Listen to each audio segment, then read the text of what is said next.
gente! Donas da Voz está começando. Eu sou Lívia Matos e esse é o nosso espaço para falar sobre inspiração, empoderamento e muita transformação. Então aqueça a sua voz e vem com a gente.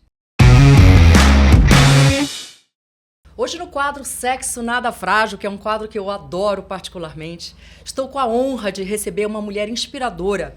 Ela que é board member e cofundadora da Warren Investimentos, com mais de 15 anos de experiência no mercado financeiro. Ela é idealizadora e embaixadora do Warren Equals, que é o primeiro fundo de investimento do Brasil que promove a equidade de gênero. Essa gaúcha de Uruguaiana, que é crossfiteira, budista praticante, mãe, rebelde sem causa, roqueira. Ela é um furacão. Ela foi eleita pela Forbes em 2021 como uma das mulheres mais relevantes do mercado financeiro. Muito bem-vinda, Kelly Guzmão. Meu Deus, gente, eu tô até assim, colocamos as expectativas lá em cima, mas deixa eu fazer um parênteses. É rebelde com causa. Boa, com causa, já corrigindo, tem causa. A gente vai adorar causa. Ouvir essas causas. Tem muitas, inclusive. são muitas causas. Que bom, assim, queremos ouvir todas. Na verdade, eu tô super ansiosa, porque a gente vai falar hoje de finanças, né? Sim. De dinheiro. E é um tema que é um tabu para muitas pessoas. Eu adoro tocar em temas desconfortáveis para as pessoas. Eu né? também. Não? Então tamo junto. Vamos bagunçar todo mundo. E aí, esse quadro Sexo Nada Frágil, a gente normalmente conversa com mulheres que arrasam em profissões que normalmente são masculinas. Olha. Né? E pra gente entender um pouquinho da tua história, como você chegou, né, ao posto que você chegou, com a relevância que você tem hoje no mercado, eu queria entender que você contasse um pouquinho pra gente da tua história. Como é que você foi parar no mercado financeiro? E tem mais, ela começou a carreira dela em Wall Street, tá? Que foi o melhor lugar que ela poderia começar. Tô louca pra escutar um pouquinho como você chegou nessa área. Legal. Acho que pra contar como eu cheguei até aqui, realmente tem que contar de onde eu vim, né? Então, guria do interior do Rio Grande do Sul, uruguaiana, fronteira com a Argentina. Sou filha única de classe média falida. Então, eu vivi a escassez do dinheiro na minha adolescência, eu vi meu pai se endividar, o meu pai falir, os meus pais se separarem, o meu pai tirando empréstimo no banco para poder manter um padrão de vida de classe média. Então, aquilo tudo me dava cada vez mais gana de buscar a independência financeira. Sabe aquelas resoluções que a gente faz no final do ano, pula 7 ondinhas, faz não sei o quê, sei bem. E aí tu diz, não, esse ano eu quero XYZ. Durante muitos anos, a única coisa que eu queria era ser independente financeiramente, ser independente financeiramente, ser independente financeiramente. E eu nunca fui uma pessoa muito criativa. Então eu pensei, nossa, o que eu vou inventar? O que eu vou fazer? O que eu vou criar para ser bem-sucedida e ganhar dinheiro? E aí eu fiz o que todas as pessoas fazem quando não sabem o que vão fazer da vida, que é cursar administração de empresas. E perdoem-me os administradores, mas existe um quê de verdade nisso que eu estou dizendo, porque eu sou a prova viva disso. Eu não sabia muito bem o que eu ia fazer, então eu disse, eu vou fazer ADM. Bom, por alguns motivos. Porque eu queria aprender a não falir e pelo menos administrar minha própria conta bancária e minha própria vida, né? Então eu cursei administração de empresas na PUC em Porto Alegre. E aí quando eu me formei, enfim, trabalhava para pagar a faculdade, enfim, a família falida, meu pai muito mal. Eu tinha um Corsa azul, 1998, herança da minha vida de classe média. E quando eu me formei, eu disse, o que eu vou fazer? Eu quero trabalhar onde está o dinheiro. Eu quero trabalhar no mercado financeiro. Mas eu não quero trabalhar no Brasil. Eu quero trabalhar no centro do mundo. Eu quero trabalhar em Wall Street. E aí eu vendi o meu carro, peguei 10 mil reais, comprei um curso de inglês, uma passagem de ida, botei $1.000 no bolso e essa era a minha vida. E na época o dólar estava 1 por 1. Nossa, que determinação. Eu tô impressionada. Primeiro por você não ter nenhuma crença limitante em relação a dinheiro, no sentido que eu quero ser independente financeira, né? Sim. E ter essa noção clara de investimento. Vou investir esse dinheiro na minha carreira e vou conseguir. É uma determinação incrível. Parabéns. É muito difícil da gente ver isso hoje, de verdade. Eu olhando para trás, realmente, né, foi uma decisão difícil porque eu deixava para trás um pai falido, em depressão, uma mãe que, na verdade, já estava até trabalhando como empregada doméstica, né? Que foi, minha mãe nunca estudou, nunca trabalhou, meu pai sempre sustentou e sempre deu uma vida muito boa pra gente. Mas quando o sonho acabou, né, a gente se viu numa situação muito complicada. E se eu ficasse, eu não teria como ajudá-los. Então eu precisava ser um pouco egoísta naquele momento e me tirar daquele problema para eu me salvar, para eu conseguir salvar os meus na sequência, entendeu? No decorrer do tempo. E foi isso que eu fiz. E quando eu aprendi uma das primeiras lições da minha vida quando eu fui para os Estados Unidos é a importância do networking, né? Que a nossa confrade Giovana Quadros fala muito, né? Networking não é quem a gente conhece, é quem conhece a gente. Então, eu comecei a trabalhar essa minha roda, esse meu círculo de pessoas, de contatos em Nova York. E eu acabei conhecendo uma mulher que trabalhava no mercado financeiro. E aí, ela me colocou em contato com o chefe dela e me conseguiu uma entrevista. E eu lembro direitinho que o cara ele não estava nem um pouco afim da entrevista. Ele disse assim, olha, eu só tô aqui porque sou amigo da fulana. A fulana disse que era para eu falar contigo. O que é? Eu disse assim, não, o negócio é o seguinte, eu quero trabalhar no mercado financeiro. Dele assim, por que eu deveria te contratar? Por que eu deveria ainda estar aqui te ouvindo se tu nem entende nada de mercado financeiro? Eu disse, olha, eu tenho 2 características que podem ser interessantes para o mercado financeiro. Eu sou ambiciosa e gosto de dinheiro. Mas essas 2 características vêm acompanhadas de uma terceira. Eu sou do bem. Eu sou uma pessoa boa. Eu tenho boas intenções. Então, e você ganhou o emprego na hora, obviamente. Não, pois é. Esse foi o elevator pitch mais perfeito do mundo. Você tem 5 segundos para se vender. Ela fala 3 características, ela pega o emprego na hora. Pior que foi assim mesmo. Que sensacional. E aí foi muito interessante, porque ele disse, tá bom, eu vou te dar uma chance. Porque eu disse pra ele, se der tudo errado, daqui um mês, tu me demite, me manda embora. Entendeu? Dá um pé na bunda. Eu não vou ficar aqui se realmente não der certo. Mas me dá essa chance. E ele me deu e acabou dando certo. E foi assim que eu entrei no mercado financeiro. Que legal, que interessante, né? Eu acho que requer muita coragem, muita determinação para conseguir o que a gente quer. Mas eu também acredito que quando a gente tem o lance da visualização, quando a gente visualiza algo, nada te detém. É verdade. Porque aí é uma questão de tempo para se materializar. Eu acho muito importante essa visualização, esse pensamento, eu vou conseguir. Sim. Né? E aí eu imagino que você passou por muitas dificuldades nesse processo. Muitas. Óbvio, né? Muita falta de credibilidade. Porque, querendo ou não, as mulheres hoje são uma porcentagem muito pequena no mercado financeiro. Né? Então, como é que é você atender como mulher o mercado financeiro? Rolou muito preconceito, alguns comentários misóginos, enfim, quais são os principais obstáculos que você ouvia, assim, quando você começou a tua carreira? Tu sabe que isso lá em 2007, 2008, o que eu tive mais de preconceito não foi com os homens, foram com as mulheres.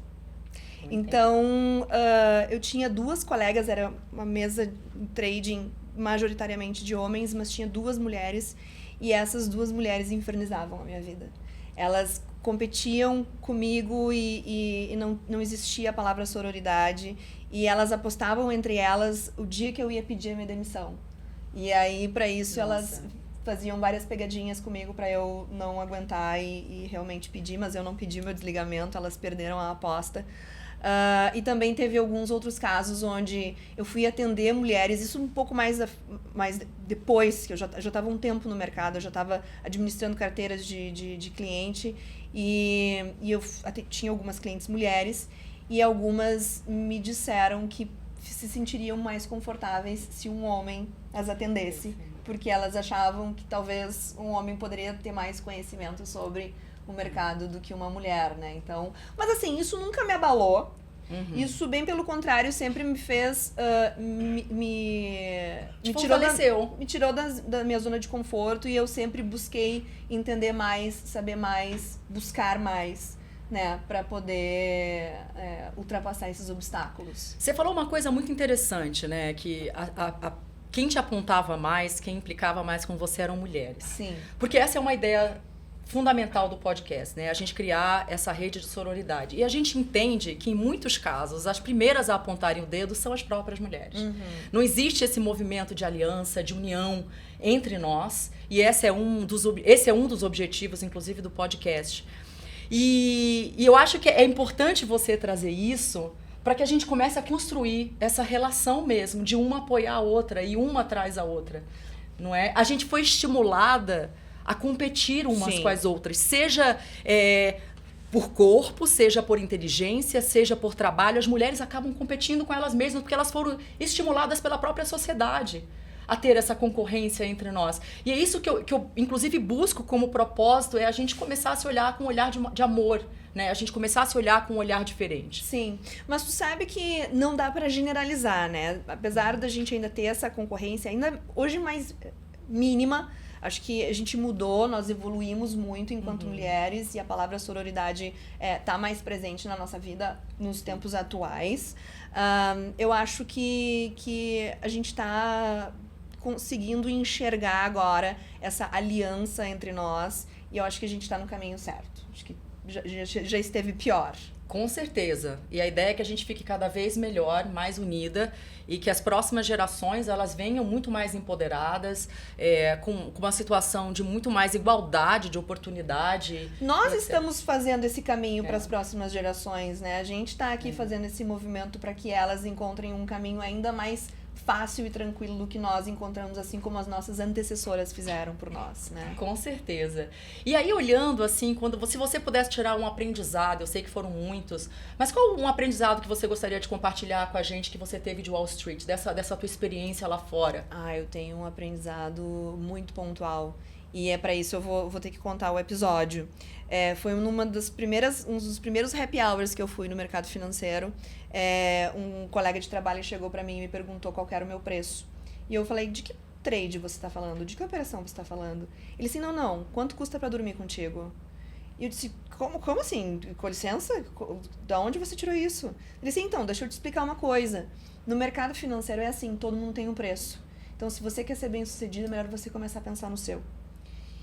E naquele momento eu tive vontade de fazer várias coisas, de sair correndo, de chorar, de dar um tapa na cara dele, enfim.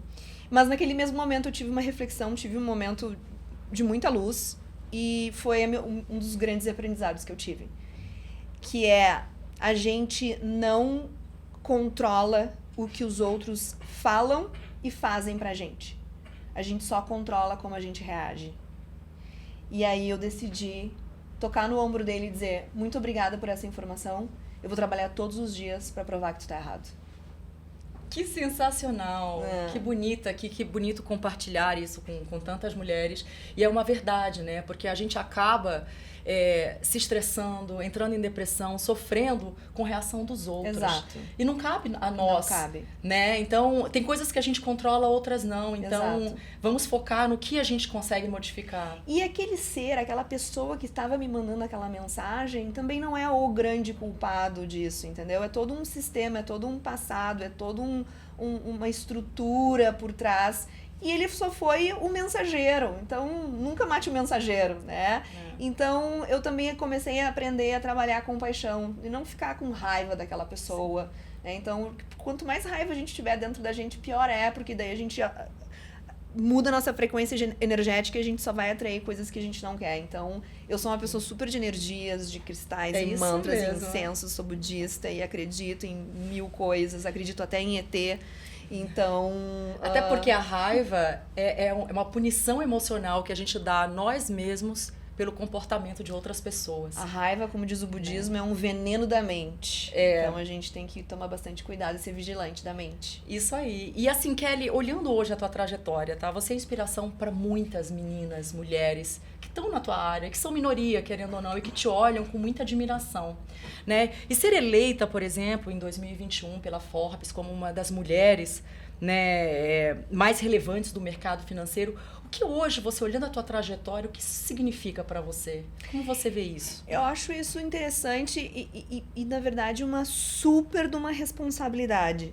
Porque quando eu era jovenzinha, eu não tinha referências femininas no mercado financeiro. Não tinha internet, as redes sociais como tem hoje. Então, hoje nós temos mais mulheres referências no mercado e mulheres onde meninas podem se inspirar e dizer, também quero almejar essa carreira, também quero trilhar essa profissão. Então, acho que é uma responsabilidade muito grande estar nessa posição. Fiquei, obviamente, lisonjeada, mas também, de novo, como uma boa budista, uma boa praticante da filosofia budista, eu tento não me deslumbrar com os elogios, né? Tento manter o meu caminho do meio centrado. Porque tem um outro aprendizado que eu tive a oportunidade, né, de absorver nessa trajetória, é não me deslumbrar com os elogios e não me abalar com as críticas. Né, ter essa sensação de equilíbrio e de caminho no meio, desconstrução do ego. Porque a gente, no decorrer da vida, a gente vai ter muitos aplausos. E se a gente baixar a guarda, de repente vem a vida e te dá um jab de direita. Então, e se tu recebe muitas vaias, tu vai murchar e vai, né, perder tua autoestima ou teu propósito, teu caminho. Então, o grande segredo é o caminho do meio, é a desconstrução do ego e não se abalar com a crítica e não se deslumbrar com o elogio. É isso aí. Difícil. É difícil. Mas é um exercício. A parte do controlar o ego é muito complicado, ainda mais num mundo em que você é vitrine. É verdade. Né? Para todo mundo, pro bem e pro mal, eu acho que é um exercício diário. Porque eu acho que nada disso, a gente fala, é o ideal, obviamente, é o que a gente gostaria. E é que nem um pensamento ruim. É orai e vigiai. Eu sempre falo isso. Ele vem, nós somos humanos. A gente vai se sentir triste eventualmente. A gente vai querer ter uma faísca do ego. E aí a gente tem que lembrar, não, isso é ego. Isso é viagem do ego. Vamos voltar, né? Então, esse teu aprendizado é incrível. Obrigada por compartilhar. E aí eu imagino você sendo uma mulher tão ocupada, né? Assim, trabalhando no mercado financeiro, tocando uma empresa e todos os teus outros projetos que você toca. Como é que você consegue administrar a tua vida pessoal? Como ser uma mãe? Como ser uma boa esposa? Como é que você consegue equilibrar isso? Porque realmente acho que é o desafio de muitas mulheres. Aí eu adoro essa pergunta. Porque eu não consigo equilibrar. Eu não consigo. Sempre cai um prato.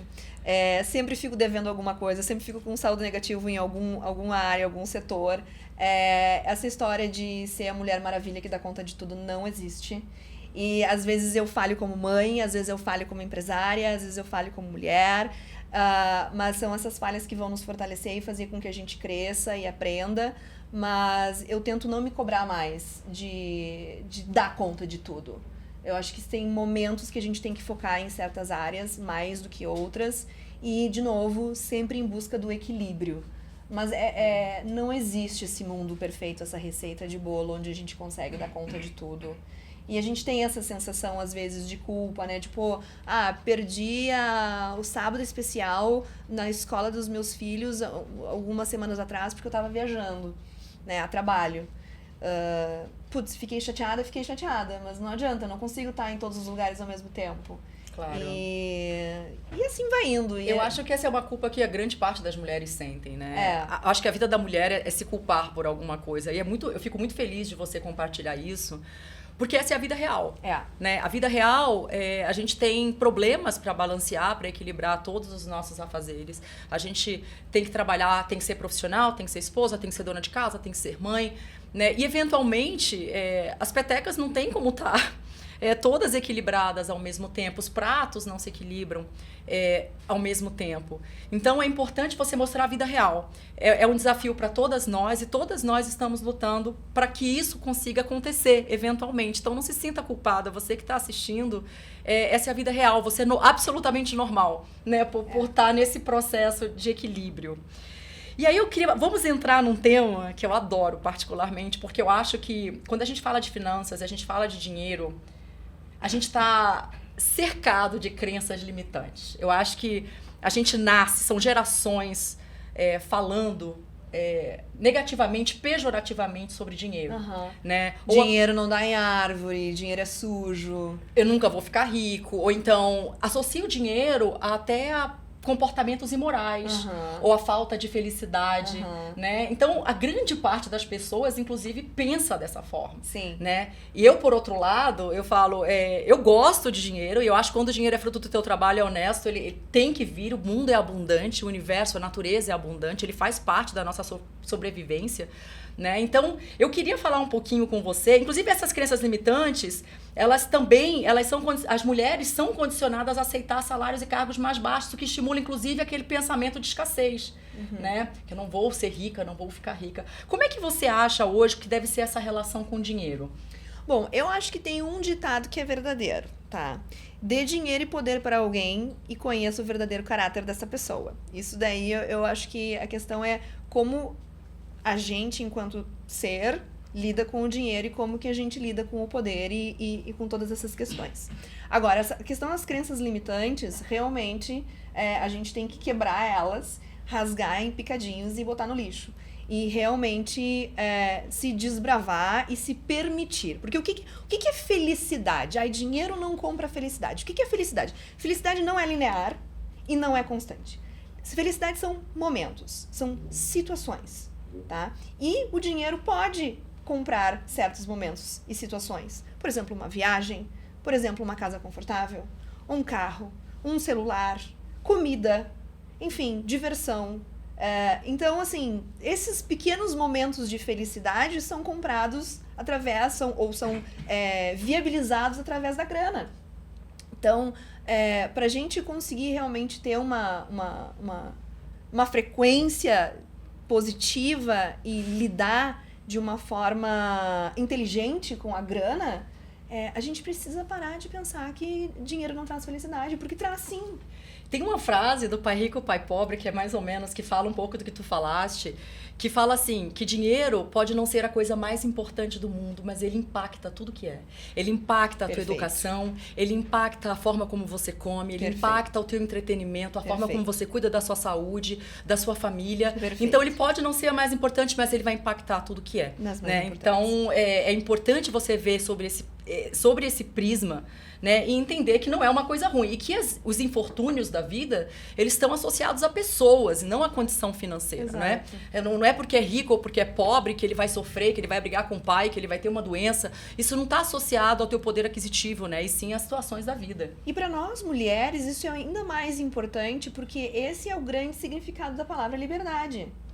Para nós sermos mulheres livres... Donas da própria voz. Donas da própria voz, independentes verdadeiramente, a gente precisa de dinheiro. Porque com grana, a gente vai poder se autogovernar. A gente vai dizer o que vai fazer, quando vai fazer, como vai fazer, em vez de depender do outro. Do marido, do pai, da família, do vizinho, do irmão, do cunhado. E aí, até, eu recebi um conselho da minha mãe falando sobre isso, que eu falo que é o melhor conselho que ela podia me dar, desde nova. Ela sempre falou assim, teu primeiro casamento chama-se trabalho, emprego. Tenha o seu dinheiro, que você vai ser sempre livre, você vai ter liberdade para ser quem você quiser. Então eu falo assim, foi o melhor conselho que ela poderia me dar na vida. Como é que é o nome da tua mãe? Léa. Léa, um beijo, Léa, maravilhosa. Adorei esse conselho, vou dar pra minha filha. Não é? Porque hoje eu sou livre, né? Eu tenho meu relacionamento porque eu quero, não porque eu preciso. Perfeito, né? Perfeito. Eu tô no meu trabalho porque eu sou feliz lá. Quantas mulheres estão em relacionamentos porque precisam do relacionamento e não tem coragem de se separar ou de viver uma vida solo? É porque não tem condições financeiras para tal. Sim, é verdade. Então, assim, eu gosto muito disso, que eu acho que a gente só consegue ser dona da nossa própria voz com a nossa independência financeira. Por isso que eu tô muito feliz de ter aqui a Kelly com a gente, falando sobre isso, né? A gente quebrando aí tantas crenças limitantes, falando sem tabu sobre o assunto, que é um assunto super importante, tá? E Kelly, eu costumo dizer assim, eu sou uma mulher que eu adoro estar cercada de mulheres poderosas, fortes, inteligentes, espiritualizadas. Eu sempre gostei de estar perto de mulheres que são melhores que eu em certas áreas, porque eu acho que ferro afia ferro. E aí, eu te pergunto, o que é pra você uma mulher poderosa? Meu Deus! Então, difícil. Mas eu acho que uma mulher poderosa é um conjunto de características. Né? A primeira delas é a autonomia. É o como ela se governa. É como ela vive a vida dela. E uma mulher poderosa, ela também tem confiança, ela tem a autoconfiança, ela sabe do que ela está fazendo, ela sabe o porquê ela está fazendo aquilo. Isso é fundamental para uma mulher poderosa, saber o que está fazendo e com o objetivo de saber aquilo. Resiliência. Principalmente a capacidade de overcome, como é que é mesmo essa palavra? Superar desafio, que chique, olha só, eu toda agora trabalhada no inglês. Superar, né, esses desafios, esses problemas. A resiliência também faz parte da característica da mulher poderosa. Empatia. Uma mulher poderosa, ela é empática, ela é compassiva, ela se coloca no lugar do outro, ela entende a dor do outro. Isso é poder, é poder se colocar no lugar do outro. E isso é, assim, imbatível no quesito relacionamento. Né? Que mais? Uma mulher poderosa, ela é líder. Ela lidera pelo exemplo, ela é uma mentora, ela é uma guiadora, né, de multidões, de pessoas, de times. Enfim, ela lidera por exemplo. Que mais? Independência financeira, obviamente, né? Não podia faltar. Uma mulher poderosa tem que ser independente financeiramente. Uma mulher poderosa, ela é uma mulher solidária, que apoia outras causas e que apoia outras mulheres. E por último, não menos importante, é uma mulher que tem muita paixão e determinação por tudo que ela faz e em tudo que ela coloca a sua energia. Que é muito propósito, né? Que é muito o propósito, exatamente. Eu amei a sua lista, achei maravilhosa. Eu concordo com você em cada item que você pontuou. E aí, é uma pena até porque tá encerrando. Eu queria te fazer a pergunta Donas da Voz, que é a pergunta que eu encerro todas as entrevistas, que é, se você pudesse voltar no tempo, o que você diria para Kelly de 15 anos? Eu diria para ela, fica tranquila, maneira na ansiedade, que vai dar tudo certo. Ai, que ótimo conselho, né? Se a gente pudesse voltar atrás, vai né? Dar tudo certo. Ai, se já deu certo, eu não sei, mas eu digo isso pra mim mesma hoje também. Kelly, fica tranquila, vai dar tudo certo. Eu continuo dizendo isso pra mim. Então, eu diria isso pra Kelly de 15 anos atrás, porque a Kelly de 15 anos atrás era muito mais ansiosa do que a Kelly de hoje. Mas eu acho que a gente, independente do momento, a gente precisa se dizer, fica tranquila, vai dar tudo certo. A gente tem que se colocar nesse caminho, a gente tem que se colocar nessa frequência energética. Tranquilidade, vai dar tudo certo. Sendo sua maior apoiadora, né? Exato. Esse autocentramento, né? Essa lucidez, essa autonomia, essa autoconfiança de fica tranquila, vai dar tudo certo. Sabe por quê? Depende de mim, depende mais de ninguém.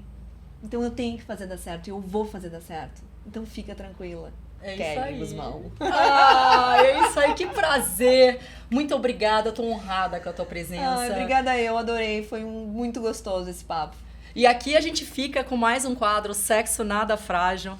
Depois de ter escutado essa mulher inspiradora, a gente espera de fato que a gente tenha plantado muitas sementes aí para que vocês comecem a pensar e tentar olhar por um outro aspecto o tema finanças. E é isso, muito obrigada pela sua audiência e até breve.